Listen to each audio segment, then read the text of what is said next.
Саламатсыздарбы?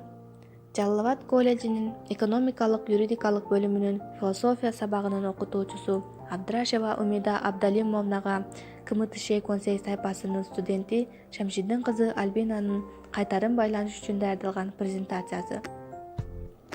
Берилген тапшырма боюнча сабактын темасы классикалык немец философиясы.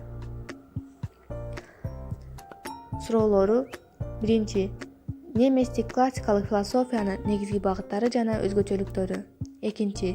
Неместик классикалык философиянын өкүлдөрү. 19 кылымдагы немец философиясынын негизги багыттары жана өзгөчөлүктөрү төмөнкүлөр. Анын негизги 5 багыты бар. 1. Классикалык немец философиясы. 2. Материализм. 3. Иррационализм. 4. Гельвеций. 5. Гольбакс. Ал эми немец философиясынын өзгөчөлүгү анын өкүлдөрү адамзатты кылымдар бою кыйнап келген проблемаларды терең изилдей алышкан жана философиянын бүткүл келечектеги өнүгүшүн аныкташкан.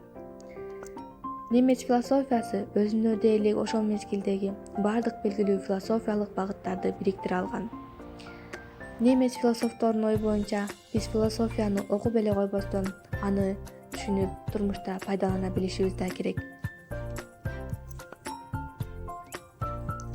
Дүйнөлүк философиянын алтын фондуна кирген ондогон философтордун ичинен бир нечесин сөз кыла кетсек. Алардын бири Иммануил Кант, немец философиясынын баштоочусу.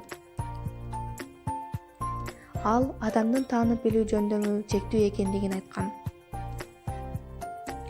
Иммануил Кант түбөлүк тынчтык келишиминин долбоорун иштеп чыгып, адегенде 6 кириш статьясын белгилеген. 1. Келишим боюнча келечектеги согуштун бардык себептери территориялык орунсуз дооматтар жок кылынат. 2. Бир да мамлекет мурастоо, сатып алуу, тартууга берүү аркылуу башка мамлекеттин ээлигине өтпөш керек. 3. Белгилүү бир убакыттарда туруктуу армия толук жок болууга тийиш. 4. Мамлекет карыздарды согуш даярдоого жана аны жүргүзүүгө пайдаланууга тийиш эмес. 5. Бир да мамлекет башка мамлекеттин саясий ишине кийлигишүүгө тийиш эмес. 6. Бир да мамлекет өз ара ишенимге зыян келтире турган душмандык кылбоосу керек.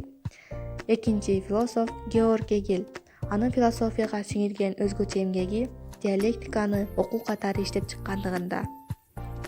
Ал эми Шеллинг Фредрих эркиндик жана укуктук түзүлүш жаратылышта башынан эле берилгендиги жөнүндө идеяны киргизген. Ушул менен менин презентациям аягына келип жетти. Мага Иммануил Канттын согуш жана тынчтык маселеси боюнча айткан пикири өзгөчө жакты. Саламатта калыңыз.